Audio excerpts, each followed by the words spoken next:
അപ്പൊ ഈ മണ്ണാങ്കട്ടയും കരിയിലയും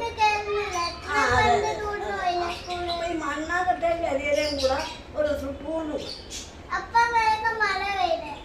മഴ വന്നു എങ്കിലും മണ്ണാങ്കട്ടയും കരിയിലയും കൂടെ പോയപ്പോ ഒരു മഴയുടെ ലക്ഷണം. മണ്ണാങ്കട്ട പേടിച്ചു. മഴ വരുന്നുണ്ടപ്പോ മണ്ണാങ്കട്ടയ്ക്ക് പേടിയായി.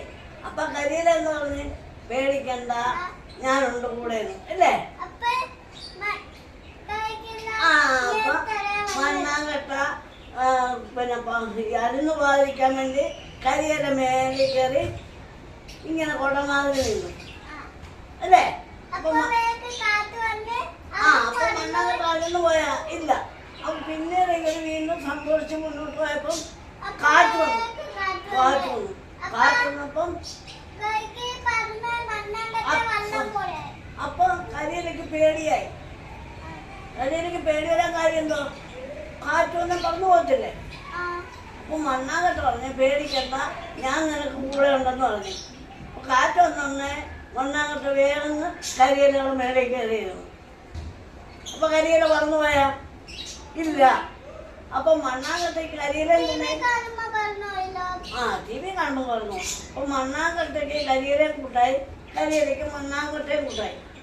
അപ്പൊ ഇതിന്ന് നമുക്ക് എന്തോ മനസ്സിലായി? ഈ കഥയിൽ നിന്ന് മോൾ എന്തോ മനസ്സിലാക്കി പറഞ്ഞേ? മണ്ണാങ്കട്ടയും കരിയിലേക്കും മുട്ടയില്ല. കുട്ടിയില്ല. കുട്ടി ഉണ്ടായിരുന്നു അവരേതെങ്കിലും വീട്ടിൽ കയറി ഇരുന്നാൽ പോരായിരുന്നു.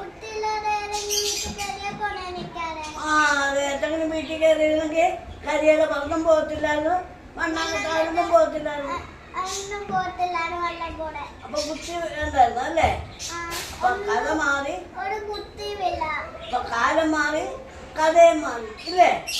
അപ്പൊ അങ്ങനെ വേണം കഥ ഇനി അല്ലേ? കുട്ടി വേണം കരിയിലേക്ക് മണ്ണാങ്കട്ടയ്ക്ക് ഇല്ലേ?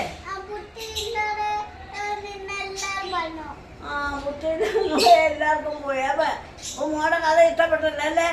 അപ്പൊ എല്ലാവർക്കും നമുക്ക് ലൈക്ക് ചെയ്യണേ കേട്ടാ. ഒരു വിധത്തിൽ തപ്പിറക്കി പറഞ്ഞാണ് കഥ ഇഷ്ടപ്പെട്ടെന്ന് വിശ്വസിക്കുന്നത്. കഥ അറിഞ്ഞുടങ്ങിയൊന്നുള്ളത് പറഞ്ഞുതരാം. എല്ലാം മനസ്സിലായി കാണുമെന്ന് തോന്നുന്നു കേട്ടാ. ഇത് കൊച്ചു കഥയൊക്കെ സംഘടിപ്പിച്ചുകൊണ്ട് വന്നതാ. എന്തൊക്കെയോ പറഞ്ഞിട്ടുണ്ട്, മനസ്സിലായെന്ന് വിശ്വസിക്കുന്നു.